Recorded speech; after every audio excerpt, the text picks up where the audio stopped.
Good evening and welcome to the Hawarden City Council, Hawarden, Iowa, on Wednesday, January the 9th, 2019 already at 5:30 p.m. Those that are present, if you wish to address the council tonight, that option will be on number 1C. Council members are all here other than Rob. I'd like Mike just to give us an update on Rob, please. Rob was injured today in a work-related accident. They're working on the schoolhouse north of town, and it sounds like the chimney fell and a major portion fell on Rob.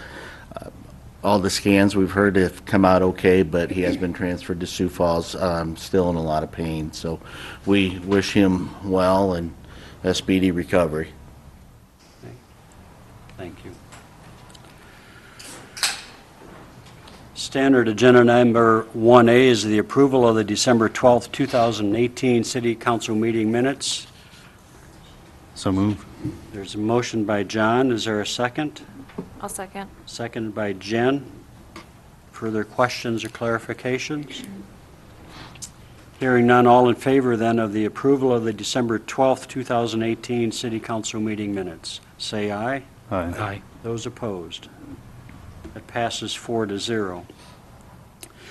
With one meeting in December, we have two claims for payments. We have the December 28th claims for payment of 2018 and tonight's January 9th, 2019 claims for payment. They've been in your packet. I'll entertain questions. Any questions from Tim, Travis, Nope. Thanks. John, or Jen?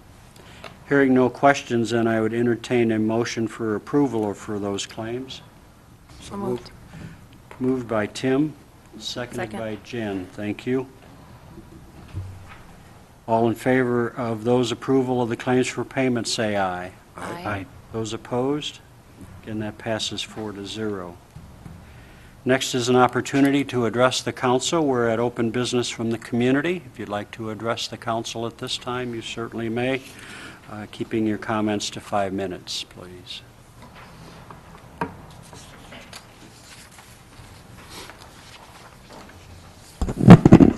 Good evening. My name's Colin Wiggins. I'm here tonight representing the Chamber Board and to provide some recommendation for the upcoming budget and funding of the Chamber. The Chamber, which is celebrating its 100th anniversary this year, has had a long-standing relationship with the city. Most recently in 2000, the Hawarden Area Partnership for Progress, as it was named at that time, received an annual funding from the city of $40,000, which included one full-time and one half-time staff member along with programming. Around the year of 2006, funding was then reduced to $30,000 annually to then fund one full-time staff member along with events. In 2012, HAP was then renamed the Hawarden Chamber, and funding has continued at the level of $30,000 per year as it is currently. The Chamber hosts and provides many events throughout the year in which some of you have participated and even volunteered, and we thank you for that. These events provide opportunities to develop good community relationships along with improving quality of life here in Hawarden. With the reduction in funding, we will be unable to maintain the current amount of events and opportunities that the Chamber provides. The Chamber fully supports the addition of a development director position as a means to continue to develop growth in our community, but it cannot come at the expense of the Chamber with a significant reduction in funding. We ask that the Council consider the least amount of reduction in funding possible to allow the Chamber to continue to provide events and opportunities in the community to foster relationships with both businesses and community members. Thank you. Thank you, Colin.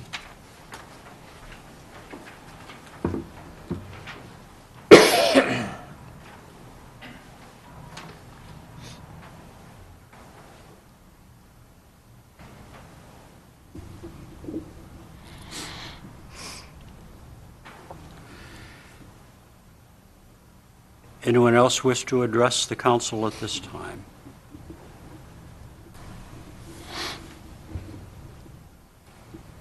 Okay, thank you. We'll move on to the mayor's report.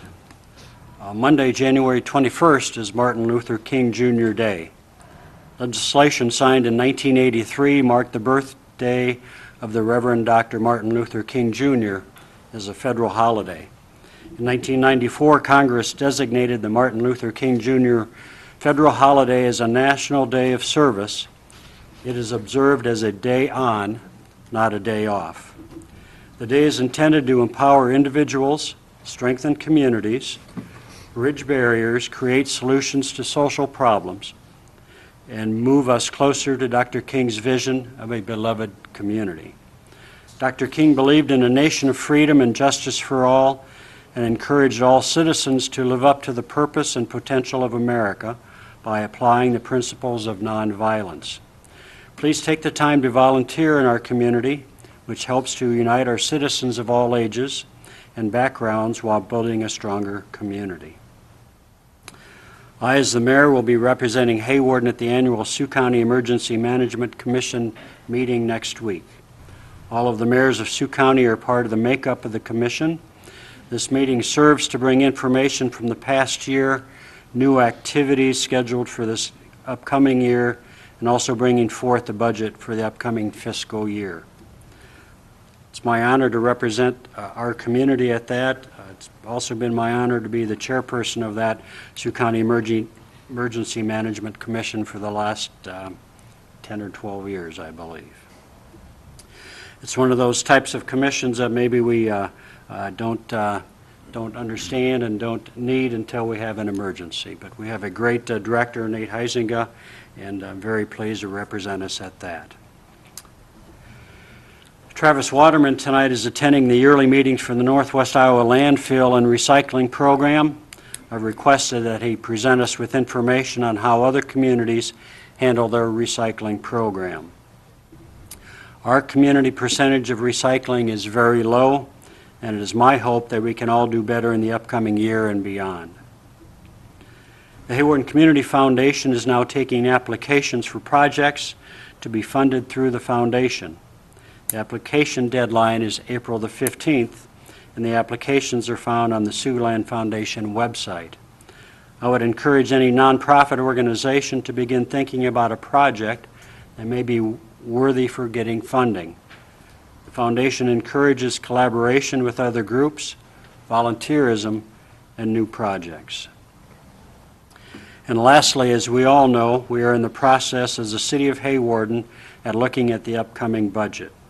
My thanks to our staff members who work diligently to think about future projects and work hard to bring us the projected numbers. We are empowered to look at all of the different areas of revenue and spending. The council and staff make many difficult decisions on where to spend our dollars. I want everyone to know that we are all in this process together. Jimmy Carter was once quoted as saying this: "Each of us must rededicate ourselves to serving the common good." We are a community.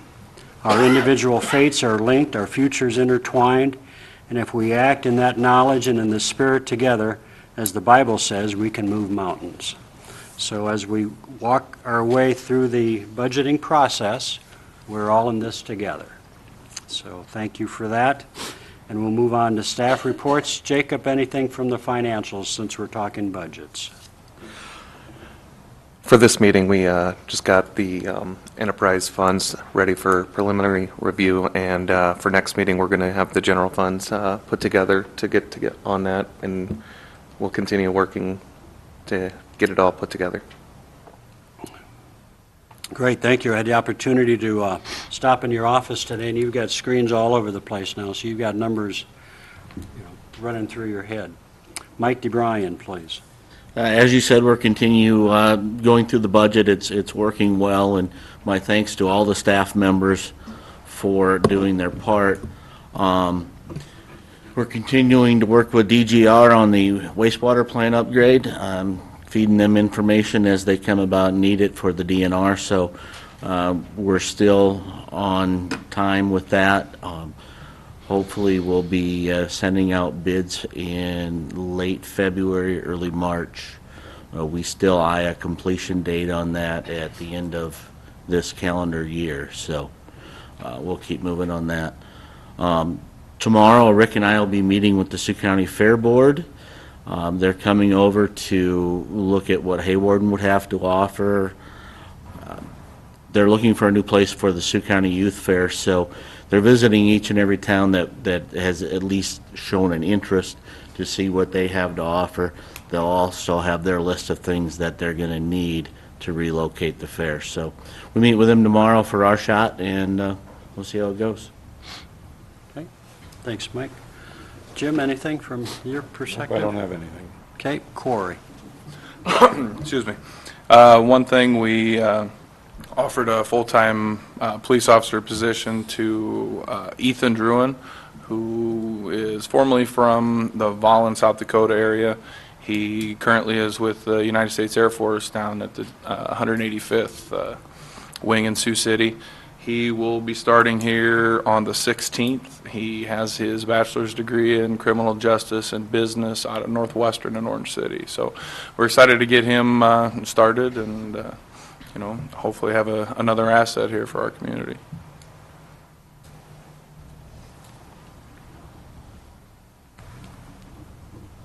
Great. Thank you very much. Welcome to Ethan. Anything from council, please?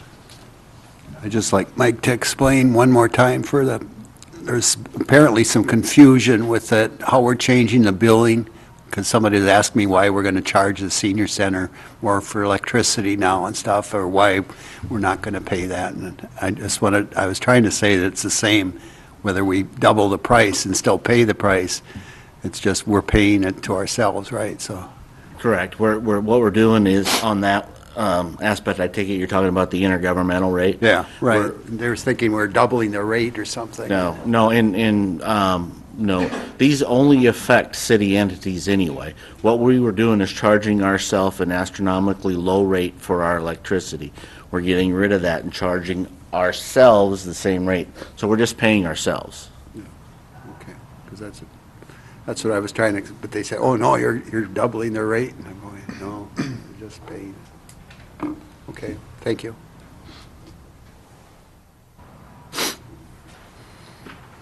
Anything else from council tonight? If not, we'll move on to other agenda items. Hospital update, please. Jason Pullman. Thank you. Mike, do you have that PowerPoint at all, or is that... Yes, I do. Anyway, just a couple updates from the hospital. On December 26th, you probably have heard or seen that the hospital opened up an urgent care clinic, and so that's been really a great asset to our organization. We've actually seen quite a few patients through the clinic so far, and so it's been a really good addition to our organization. Of course, we're open evenings from 5 to 8 p.m. If you look at the sign on the north side of town, the hours are wrong. We're getting that corrected. But the one down in Akron is accurate. And then Saturday, Sunday, noon to 5. So that's really been a great asset. We've seen lots of volume on Sundays just before people want to get back to work. So it's been really good. Hawarden this month will be kicking off the e-hospitalist program through Avera Health. E-hospitalist is basically it's a computer on wheels that's connected to an internal medicine doctor at Avera Health. We're planning to change some of our ER coverage because of some dissatisfying things that we've been seeing. And to do that, we need to have access to an e-hospitalist. The e-hospitalist will be readily available 24 hours a day, 7 days a week. So if there's a patient that needs internal medicine doctor, they can actually look at the patient and consult with the practitioner there and actually try to keep more patients here locally. And that's the main goal for that. But that will kick off this month. We're also starting to, we've purchased the equipment for Dr. Stokesbury to start doing knee scopes in the hospital. And so we haven't officially done one yet, but we have the equipment and we're going through the training and working with Dr. Stokesbury to start to do some knee scopes in the organization. And then we also have, what we have up there is basically some graphs that really kind of tell the financial stability of the organization. And so the first graph you'll see is the total margin. The first bar is the hospital's performance in 2014. The next one is 2015, and then 16, 17, and 18. And as you can see, we have a total margin of a negative 1.9. We did lose, we did have a deficit last year on our fiscal budget of $127,725. So not uncommon for organizations that add on a lot of debt and have depreciation and interest rolling through that. So in the next columns there, you can see this is a South Dakota benchmark, and the next one is an Iowa benchmark, and then there's also a Nebraska benchmark, and there's peer number 1 and peer number 2. Our auditors take a look at hospitals our size in the area and look at how do we compare with 2 hospitals. The first hospital, the Pier 1, is a similar size organization that has just gone through a renovation project also. The Hospital 2, or the Pier 2, is a peer group, Pier 2 is in Nebraska, and they are similar size, and they have not gone through a expansion project. So you'll see some similarities, and you'll see some stark discrepancies as we go through these. Cash flow margin. Ultimately, this is how efficient the hospital converts its money into cash, and so you can see through the course of years we were at 9.5, 9.7, 6.6, 11.2, and 13.7. You can see how we compare against the rest of the either South Dakota, Iowa, Nebraska, or peers. You can see peer number 2, their cash flow margin is pretty low. So. Long-term debt to capitalization, ultimately how we're handling our long-term debt. The preferred trend is obviously low. You can see in 2014 we were at 11.3. We weren't in the process of building at the present time, and as you can see, as we started to build, our long-term debt actually increased, which is pretty common. And the next slide is days. It's called A&R, or days of accounts receivable. It's ultimately how fast we can turn claims into cash. And obviously, the lower the number, the better. And you can see at 2014, we were at 107 days, which is extremely high. And so we had to really go in and do some hard lifting there. And we've been pushing that down ever since. And so we were at 37.2 days to turn a claim in and get it in the door, which is really good. And you can see we're pretty much ahead of the average there. Days of cash on hand, you can see in 2014 we were at 102 days, and this is how many days we can operate without bringing a dollar in the door. And so we were at 102, 150, 58, 165, 230, and then 232. And so we're down to 131, and some of that is related to we paid off the local banks for the long-term financing that we established for the building project. So the only long-term debt we have is through the USDA, which is $8.83 million. And then we have the Red Leg loan, which is $360,000, which is with zero interest until, I believe it's 5 years. So, and then we have to pay that back. But as you can see in the organization, peer number 1, they have been through an expansion project and probably didn't pay off some of their debt, and so they're sitting on a lot of cash.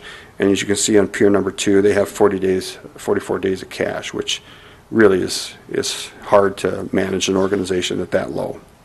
Deductible ratio is basically our deductible compared to our revenue. There's not too many people that monitor that, but our auditor does. The outpatient revenue, total volume, and this is how much of our business is generated by outpatient revenue.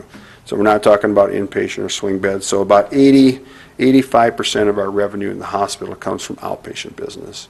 It's not patients in the bed, it's patients that walk through the door for CAT scans, mammographies, and IV therapies, and those types of things.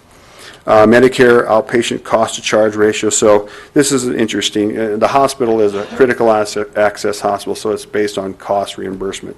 So we look at this and we go, okay, so let's take a look at $100. So if we bill Medicare for $100, we get last year $55 out of that $100. So the rest we don't, and so the rest we have to make up on commercial insurance.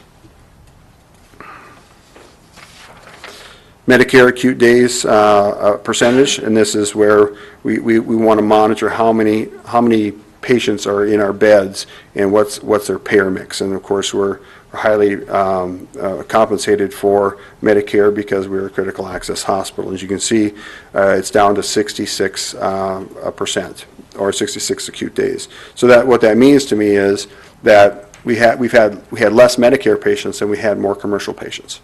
And so that's, and the year before we had 88 days, which means we had more Medicare patients. So average daily census, and this continues to be either flat or grow. We have an average daily census for acute is 1.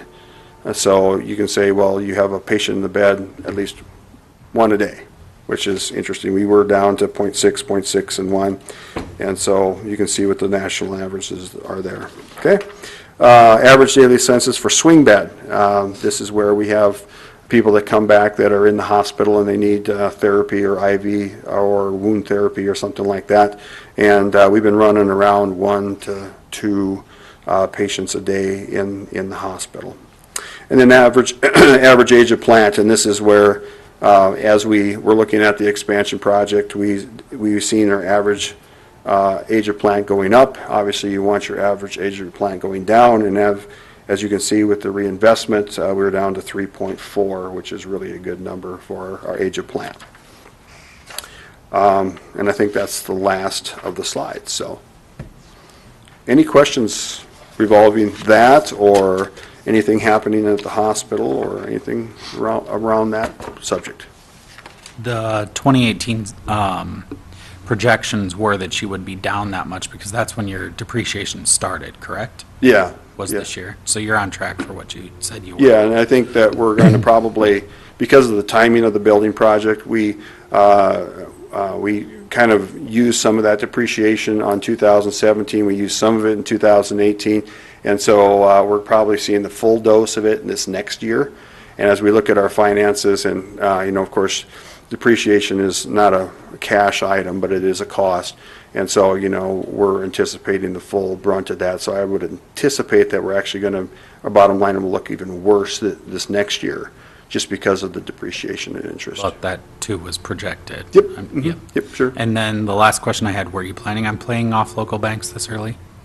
We weren't planning on it. No, we came in, under budget for the hospital project. We had cash in the bank, and the USDA loan was at 2.37, and so we figured, well, we're not going to pay that off early, and so we had the local banks, and we had the cash to do that, and so that was an escalation of interest rate, and we said, well, let's just pay that off so we don't have to pay so much interest.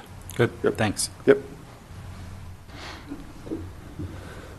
Are you given an idea of how many years post-renovation Pier Number 1 is, as maybe a benchmark? Oh, Pier Number 1? Do you get any idea of how many years post-renovation they are? They're about two to 3, yeah. And as you can see in probably the last slide, which is probably the most interesting, Pier Number 2, they don't have any cash, and their facility is extremely old. Mm-hmm. So they're really in one of those areas where they're going to have to make critical decisions, and do they keep their hospital open? Right. But yeah, it's about 3 years, 2 to 3 years. So I think if we give ourselves another a couple years, obviously it's hard to overcome all that depreciation. But if we continue to add services and continue to grow, I think we can do it.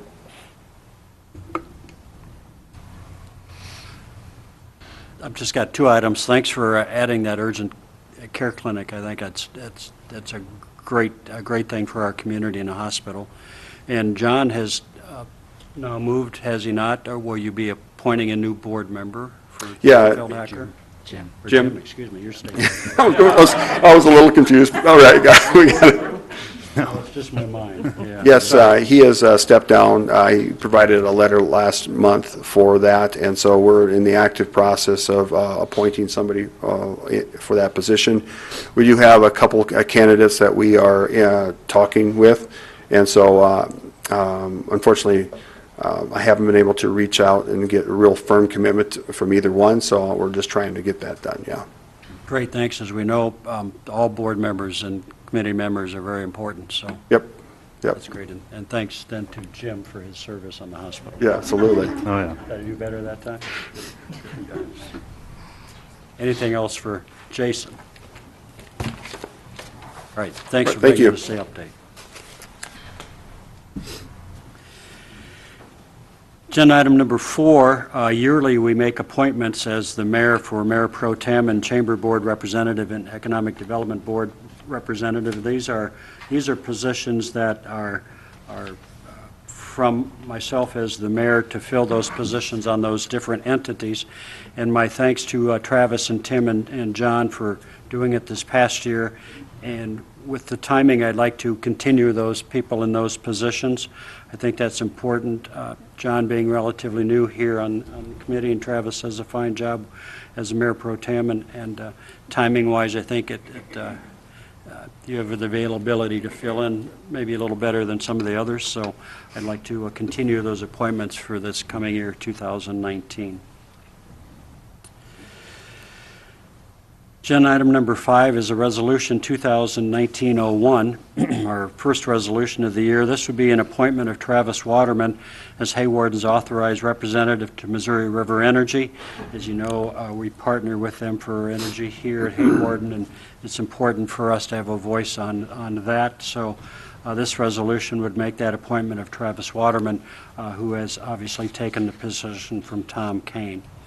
Is there a motion for Resolution 2019-01? So moved. Moved by Tim. Is there a second? Second. Seconded by Travis. Questions or clarification? Hearing none, a roll call vote, please, for Resolution 2019-01. Bergsma. Aye. Feldhacker. Aye. Olson. Aye. Kurth. Aye. On a 4-0 roll call vote, Resolution 2019-01 passes. Next is review and discussion of programs that are supported by the general fund. Early on, I thought maybe with Rob that maybe we would not have discussions, but I'm hearing that some of the council members will be missing here in future meetings, so I was not at the last meeting to have some of those discussions, but I appreciate the staff bringing these forward.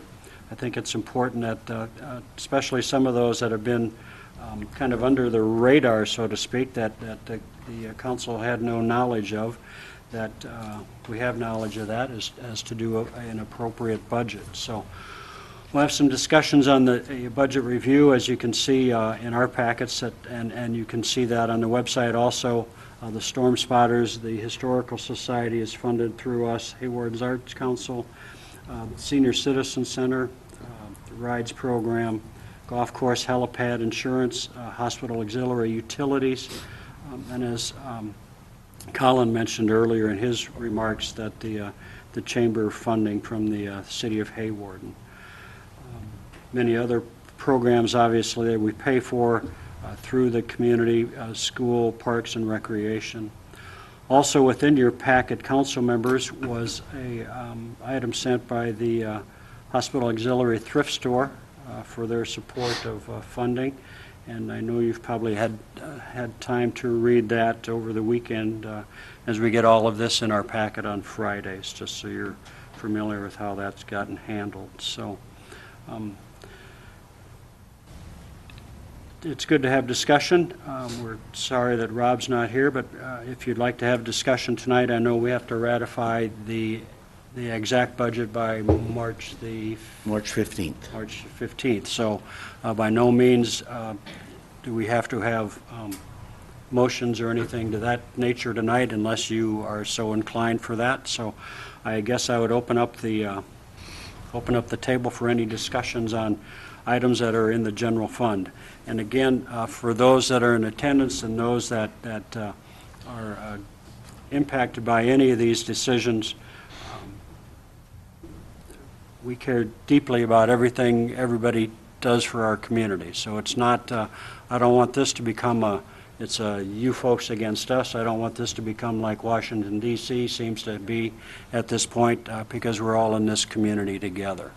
We've all served on chamber boards. We all, encourage the hospital types of things. So by no means do we want to be offensive to one side or the other.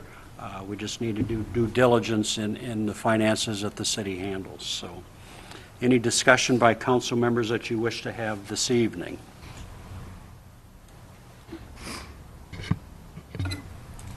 I just want to thank Mike and the city to finding all, to kind of bring these up so that we are able just to kind of look at them and review them.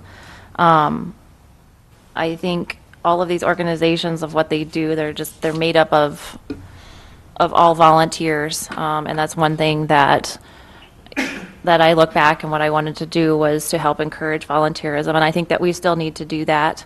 And by helping with some donations, those kind of things still encourage that for people to volunteer and to have these entities here in town so that we can do that. I'm also on the other side of it too with trying to have a new position here, to try and find the funds so that the transfers out of the utilities do reduce that. I think it's good to look at that as well. By having a new economic development director, I think it's really going to help. My hope is that it's going to help boost some of these entities that are already have their volunteers on there, and hopefully help them get to the level where they are maybe not so dependent on some of the city funds, and we can help redirect some of that somewhere else.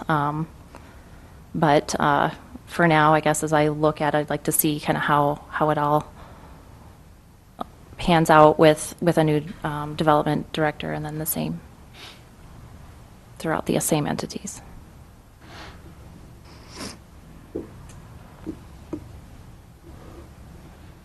I think as we started looking at some of these projects, some of them were new to me, even though I've been on council for a while, that we actually funded some of these things.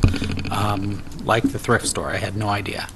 I didn't know the amount of cost that it took to run the senior center. So a lot of that is good information to have, but as we are continuing to look at an economic development director, I take it a step further. It's not just the salary that it's going to take. It is my expectation as a council person that that person will be successful, or else they shouldn't be in the position.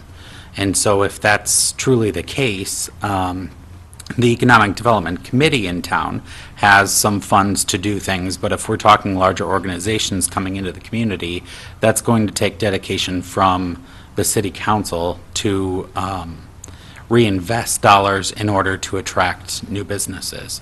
And when we have some organizations like the thrift store that are doing a remarkable job, I still cannot figure out how 50-cent and $1 items amount to the amount of money that they get or incorporate a year and then turn around and give it to an organization. Unfortunately, that's typically where I would look at. 50 years ago, we had seed money that we said we want to help the hospital out. So we started doing that, and now they are really successful. I like to look at that seed money as something that they have used and fostered and grown over the last 50 years, and now we can take that and hopefully find another program or another business that brings more taxes to town or more jobs that then help everything from the chamber to economic development, and where we can pay for roads or the things that we've started to push off.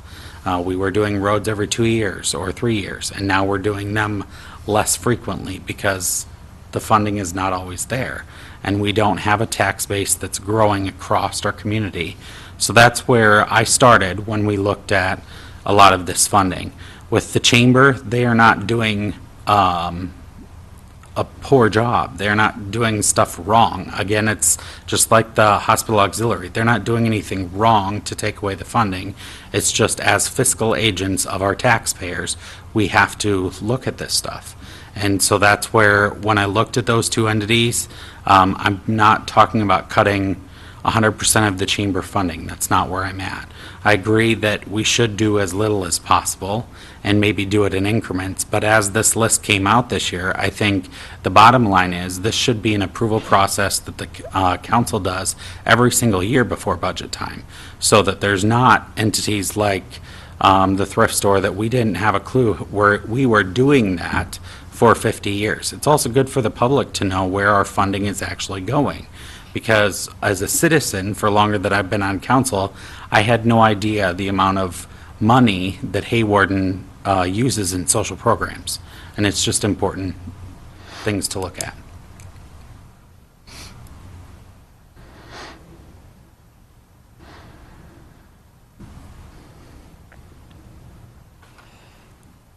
Anyone else for comments tonight? I'm all for reviewing the budgets and seeing what's available to give. I guess I like to work from knowing what the end goal is. As Colin stated, we have been doing $30,000 to the chamber for the last 12 years. I would say we've been cutting their funding for the last 12 years because we haven't kept up with economic changes like we have with other funding. You know, as they've increased their wages to some of their staff members, we haven't been equally increasing that as well. So I guess without a goal in mind, if we had a number in mind or an exact amount and we looked across all of those entities equally, I guess that would make it easier for me to approach that. But yeah, I think it's all worth reviewing, and I think we should, just to be good stewards of the positions we have. But I'd say maybe more of a direction was needed.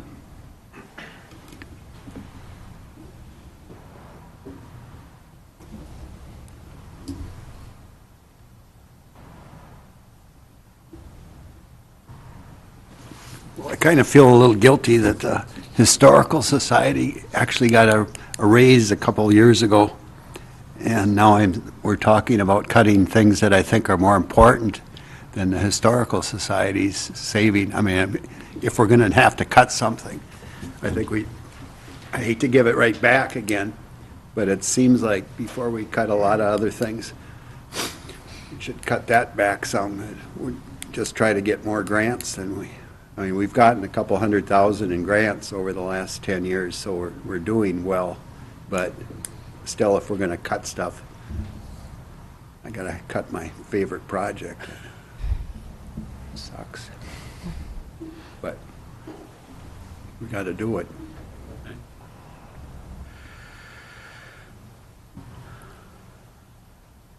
But not too much. Understandable. I like, Travis, how you look at it from more the fiscal side of it, and that's just something that, being on council just 1 year, that I'm still really learning. And I think I'm coming at it from more of just a feeling, and kind of like what I kind of hoped when I got on council was quality of life issues and those kind of things, and that's why my position right now is just to feel, for the feeling of that, to keep that going.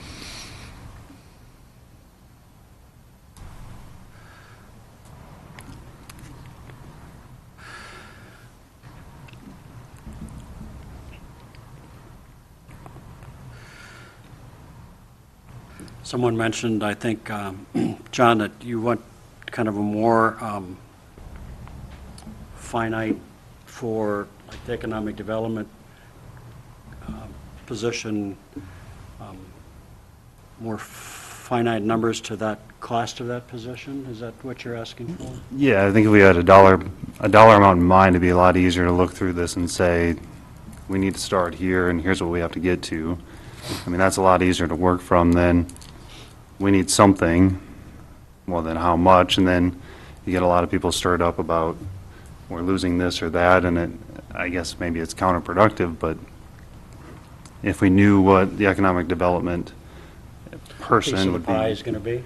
Yeah, we can work from there, and if we have to go across the board, we go across the board. If we look at transfers, we can look at transfers, but I think there's just stuff that the economic development person isn't going to want to do that the chamber is going to be responsible for, and that would be like parades or fireworks. That's stuff that most people don't say, yeah, add that to my list, so we're going to need somebody there.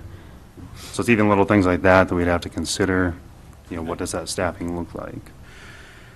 Jen, and you and Travis have been kind of having discussions about that position with Mike. Mm-hmm. Can we have should we approach it? A more finite decision, more numbers decision? How can we approach that now in our budgeting time? I can bring back the numbers that we're looking at for an economic development director with marketing, the salary benefits, and then also anything that had been in the budget for marketing. There's always been an amount every year for marketing. Okay. Whether we've used it or not, I don't think it's been used, and then bring back a net of what that position's going to cost, but that's going to be without incentives or anything like that. Okay. That'd give us a good base to start from, would it not? Help the council members in making decisions? Okay. My fear is we're trying to start programs like Home Base Iowa that other cities have chamber donations to fund trips to visit the city or incentives to start their place there. So we want to start those funds, but then we want to take from it as well. So an idea in mind of what we're trying to get to would be a little easier. Okay. Is that agreeable with council for tonight's discussion? Is that sufficient? Absolutely. Okay. Anything you'd like to say, Jacob or Mike, in regards to budget discussions? I know numbers are starting to kind of somewhat be pretty finite a little bit, and Yeah, the numbers are starting to come together fairly well. Obviously our largest income to our general fund dollars are generally low because of our low valuations in town. But our utilities are able to make up for some of that. We just have to be careful how much we take out of our utilities, because obviously we've done that very well over the years, taken a lot of money from it, and now we get into the position where we have to do $3 million upgrades to our sewer plant and things like that. So we want to keep mindful that we are going to have some debt in some of those utilities, and the income is not going to be as great. And then, we're looking at increases in sewer rates to pay for that. So we just have to be mindful how much we take.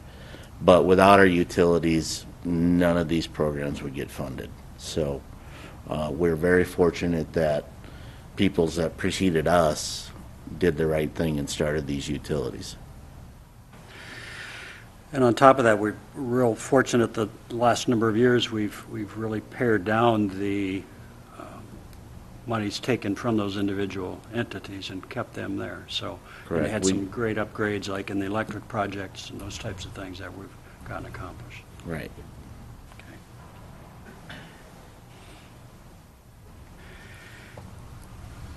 Anything else with discussion? We'll continue, obviously, these discussions, and in just a little bit, we're going to get into more utility budgets. So we'll end agenda item number 6, which moves us into the introduction of the fiscal year 1920 utility budgets, and this is going to be for you in attendance, just a short overview. Again, council members get all of these in their packets, and you can certainly see them on the website too. It's everything we get in our packets is on the City of Hawarden website. So Mike's going to direct us a little bit through the utility budgets, and then just the consent agenda following that. So What you're going to find is we have the enterprise utilities, which is our utilities, our phone, cable, internet, water, wastewater utilities, and these are working documents. The numbers, as Jacob and I have found, are moved around quite frequently. We've created and printed and thought we were done, and then went back and created and printed and thought we were done. So we might have killed a tree at doing this, but these are just something for council review. I would ask over the next 2 weeks that you look over these documents. We actually this afternoon found 2 changes we need to make, so we're going to update those and get them back out to you. I think it's the last updates that Jacob will find. And a couple things that you'll notice is in some of the salary lines, they've gone up. We used to have what was called a general utility administration budget, and that was for like our public works director, our public works secretary, our, one of our utility people. Well, to conform to budgeting standards approved by the state, we had to remove that, and so then the way they got income for that was each utility put in a certain percentage of money. Some of it was based on ability to pay. So that same percentage was applied to those salaries and budget and then added to each utility. So it's not like we're adding a whole bunch, we're just not transferring out for general utility administration. The other thing you'll notice is on some of the utilities for the some of the electric utilities and things like that for each utility has gone up because we are eliminating the intergovernmental rate on electric. So the expenses will be a little higher, but it's all in conformity of taking away that budget and changing that rate. So there's not a lot of new changes, new projects coming up. So they're relatively the same. It's just the bottom number is going to look a little different. By any means, if anybody's got any questions while going through this or just needs clarification, give me a call, shoot me an email, stop in, whatever you want to do. And then my hope is the next meeting we'll go through this more thoroughly, and then we will hand out the general fund side of the budgets just for your review over the next couple weeks. So.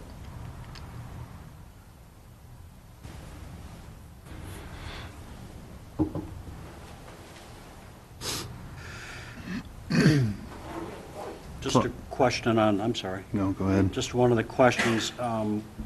At some point, we were looking at a new transmission line coming into the community. What's the timeline with that? That we're looking at hopefully 19 for that. We're working on getting the easements now. That is not included in the budget because that's going to have to be a bonded item. So we're going to have to borrow money for that. We're looking at $1.5 million for that. So obviously those we won't include into the budget till we have to include the payment for that in the budget. So there'll be no payment on that, so that is not put in there.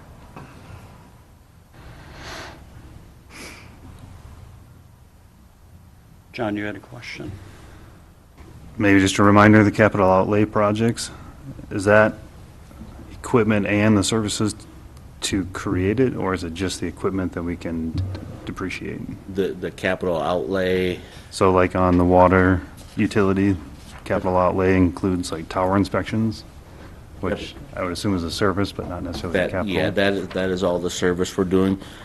Take like the 2 VFDs. Yep, That is to rebuild the pumps. That's the equipment and stuff to rebuild the pumps. right. So yeah, so all of that is, and I believe we go outside, we have to go outside for the tower inspection. Okay, So that's the cost of getting somebody, I think it's McGuire Iron, to come in and do Okay. the inspection.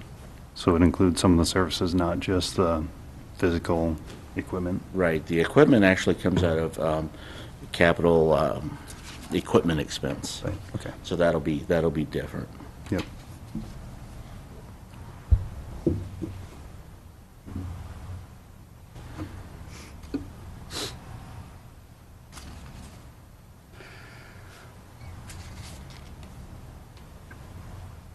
Any other questions tonight of council for just the introduction of the fiscal year 2019-20 utility budgets?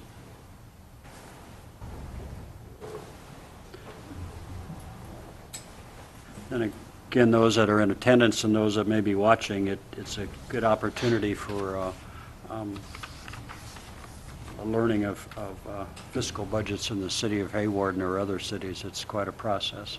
Again, our thanks to the staff for putting numbers together and thinking of projects and those types of things. Our last agenda item is just a consent agenda. A request from Brian Engelman for liquor license transfer to the Hawarden Community Center on January the 12th. And just for those that might be new to attending a council meeting, all the paperwork is always completed before we get this consent agenda. And so we're sure that everything's been in place. So is there a motion for that request? So moved. Moved by Jen. Is there a second? Second. Seconded by John. Got that right, didn't I? Thank you. All in favor of the consent agenda, say aye. Aye. Those opposed? That passes 4-0. Our next regular stated meeting will be Wednesday at 5:30 on January 23rd. Obviously, our thoughts and prayers are with Councilperson Rob tonight. We'll give his family a call and give them our wishes. I'd entertain a motion for adjournment. So moved. Moved by Travis. Second. Seconded by Jen. All in favor of adjournment, say aye. Aye. Aye. Those opposed? Thanks again for being with us. Hawarden City Council is adjourned.